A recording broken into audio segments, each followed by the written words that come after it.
Bismillahirrahmanirrahim. Assalamualaikum warahmatullahi wabarakatuh. Bersyukur kehadiran Allah Subhanahu wa taala dengan mengucapkan alhamdulillahirabbil alamin. Bersolawat kepada junjungan Nabi kita, Nabi besar, Nabi agung, Sayyiduna wa Maulana Muhammad. Allahumma sholli ala Sayyidina Muhammad wa ala ali Sayyidina Muhammad. Syukur alhamdulillah kita bisa berjumpa lagi di channel Alhamdulillah ini. Harapan dan doa saya semoga saudaraku semua selalu diberikan kesehatan, dilapangkan rezekinya, diampuni segala dosa-dosanya, dan dipanjangkan umurnya.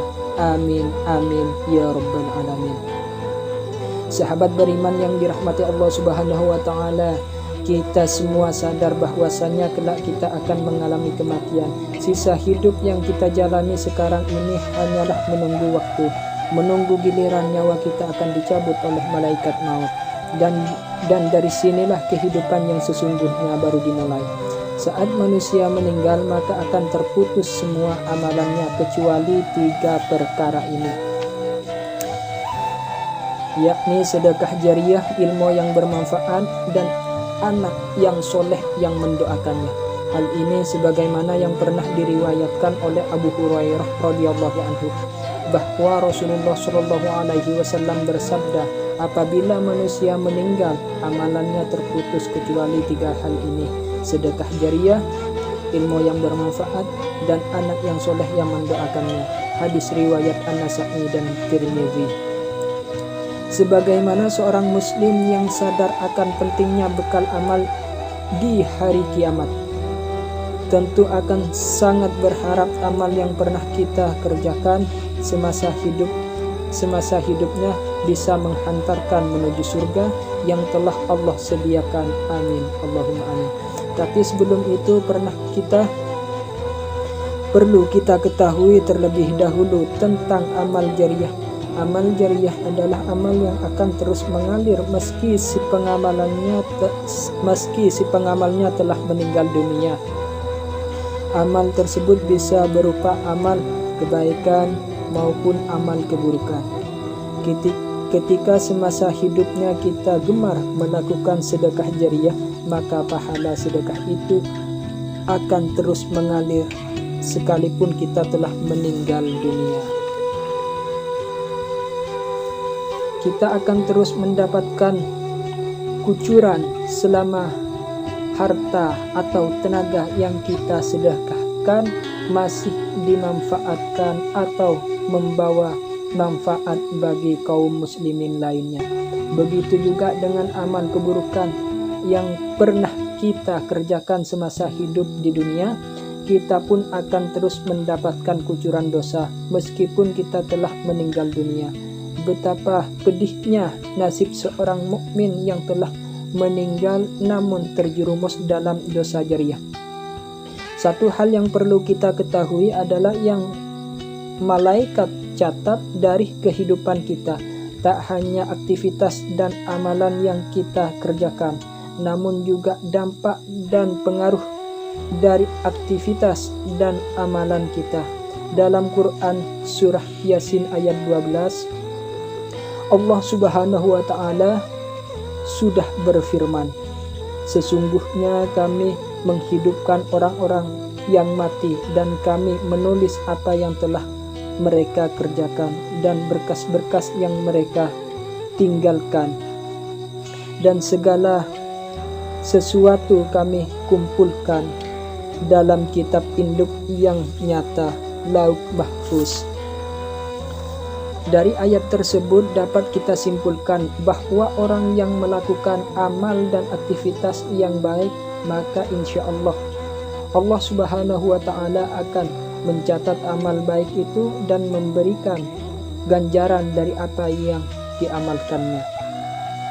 Oleh karena itu, agama Islam mengajarkan umatnya untuk melakukan amal kebaikan, yang mana amal tersebut bisa memberikan pengaruh baik bagi masyarakat luas. Insya Allah dengan begitu kita akan mendapatkan pahala dari amal yang kita kerjakan, sekaligus dampak baiknya. Begitu juga sebaliknya, apabila kita melakukan amal keburukan atau maksiat, maka kita pun akan menuai dosa. Dan dampak lagi dengan dampak buruk yang akan kita dapatkan. Rasulullah Shallallahu Alaihi Wasallam selalu mengingatkan kepada umatnya agar berhati-hati jangan sampai kita terjerumus atau terjebak dalam dosa jariah.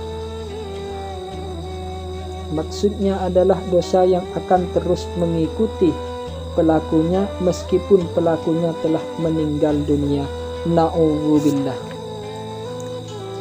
Sahabat beriman yang dirahmati Allah Subhanahu wa taala, lalu jenis apakah dosa yang akan terus menimpa pelakunya meskipun pelakunya telah meninggal dunia? Tapi sebelum saya lanjut, saya meminta kerendahan dan keikhlasan hati Anda supaya mensubscribe channel ini, like, komen, dan share di media sosial Anda. 1. Mempelopori perbuatan maksiat. Maksudnya adalah seorang yang melakukan perbuatan maksiat di hadapan orang lain sehingga banyak orang yang mengikuti perbuatannya, sekalipun orang tersebut tidak mengajak orang lain untuk mengikutinya. Dari Jabir bin Abdullah, Rasulullah Shallallahu Alaihi Wasallam bersabda, barang siapa yang mempelopori satu kebiasaan yang buruk dalam Islam, maka dia akan mendapatkan dosa keburukan itu, dan dosa setiap orang yang melakukan keburukan itu karena ulahnya, tanpa dikurangi sedikit pun dosa mereka. Hadis riwayat Muslim. Dari hadis tersebut dapat kita simpulkan bahwa meski orang yang menjadi pelopor kemaksiatan tersebut tidak mengajak lingkungan di sekitarnya untuk melakukan hal yang sama, akan tetapi dengan perbuatan yang dikerjakan tersebut dapat memotivasi orang lain untuk melakukan seperti yang dikerjakan. Oleh karena itu, anak Adam yang pertama kali membunuh, maka dia akan dilimpahi tanggung jawab atas semua kasus pembunuhan karena kezalimannya. Di alam ini, Rasulullah Shallallahu Alaihi Wasallam pernah bersabda, tidak ada satu jiwa yang terbunuh secara zalim, melainkan anak Adam yang pertama kali membunuh akan mendapatkan dosa karena perbuatannya. Hadis riwayat Bukhari dan Muslim. Jika kita mengkaji lebih dalam dari hadis tersebut, maka kita bisa ambil contoh mudahnya seperti ini. Mungkin kita pernah melihat seorang wanita yang mengenakan celana pendek di hadapan publik. Saat ada wanita lain melihat hal tersebut, maka ia pun menirunya, sehingga menjadi ramai dan tidak merasa risih lagi karena wanita memakai celana pendek di hadapan publik. Padahal kita semua tahu celana pendek hanya boleh digunakan ketika berada di rumah. Mungkin benar wanita yang pertama kali memakai celana pendek tersebut tidak mengajak orang lain secara terang-terangan. Namun mengingat wanita tersebut menjadi pelopor, kemudian banyak yang menirunya, maka ia pun mendapatkan kucuran dosa dari semua yang menirunya, tanpa dikurangi sedikit pun. Pempelopor wanita yang mengenakan celana pendek tersebut sudah meninggal dunia. 2. Mengajak melakukan kesesatan dan maksiat. Seorang yang menyeru atau mengajak pada perbuatan dosa, maka akan mendapatkan pula dosa dari para pengikutnya. Hal ini telah dijelaskan oleh Allah Subhanahu wa taala yang tertuang dalam Quran surat An-Nahl ayat 25. Mereka akan memikul dosa-dosanya dengan penuh pada hari kiamat, dan berikut dosa-dosanya orang yang mereka sesatkan, yang tidak mengetahui sedikit pun bahwa mereka disesatkan. Adapun orang-orang yang termasuk dalam dosa ini adalah para dai yang menyeru kepada kemaksiatan ataupun tokoh paranormal yang mengajak kepada kesyirikan. Orang-orang inilah yang akan terus mendapat aliran dosa sekalipun telah meninggal dunia. Termasuk juga dalam hal ini adalah orang yang menyuruh orang lain untuk berbuat dosa meski ia sendiri tidak melakukannya. Akan tetapi orang tersebut mendapatkan dosa dari orang lain yang melakukan apa yang diperintahkan.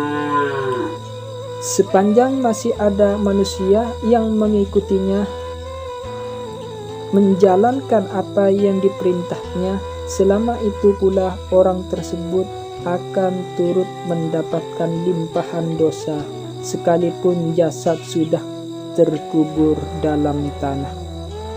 Lalu apa yang harus kita lakukan jika ingin lepas dari dosa jariah? Sahabat beriman yang dirahmati Allah Subhanahu wa Ta'ala, tidak ada cara lain selain segera bertaubat dengan sebenar-benarnya, taubat kepada Allah. Dan jika dari perbuatan tersebut ada yang berupa materi, segeralah untuk membersihkan semuanya dengan cara beramal atau memberikan kepada panti asuhan. Yang terpenting adalah niatkan semua karena Allah Ta'ala. Atau jika kita semuanya masih ragu, bisa mendatangi para ulama atau para habaib. Lalu setelah itu berhentilah dan bertobatlah, karena kita semua tahu Allah adalah satu-satunya zat yang maha menerima taubat dari umatnya. Semoga Allah Subhanahu wa Ta'ala menghindarkan kita semua dari dosa jariah yang menghinakan. Amin ya rabbal alamin. Cukup sekian video kali ini. Wabillahi taufiq wal hidayah. Wassalamualaikum warahmatullahi wabarakatuh.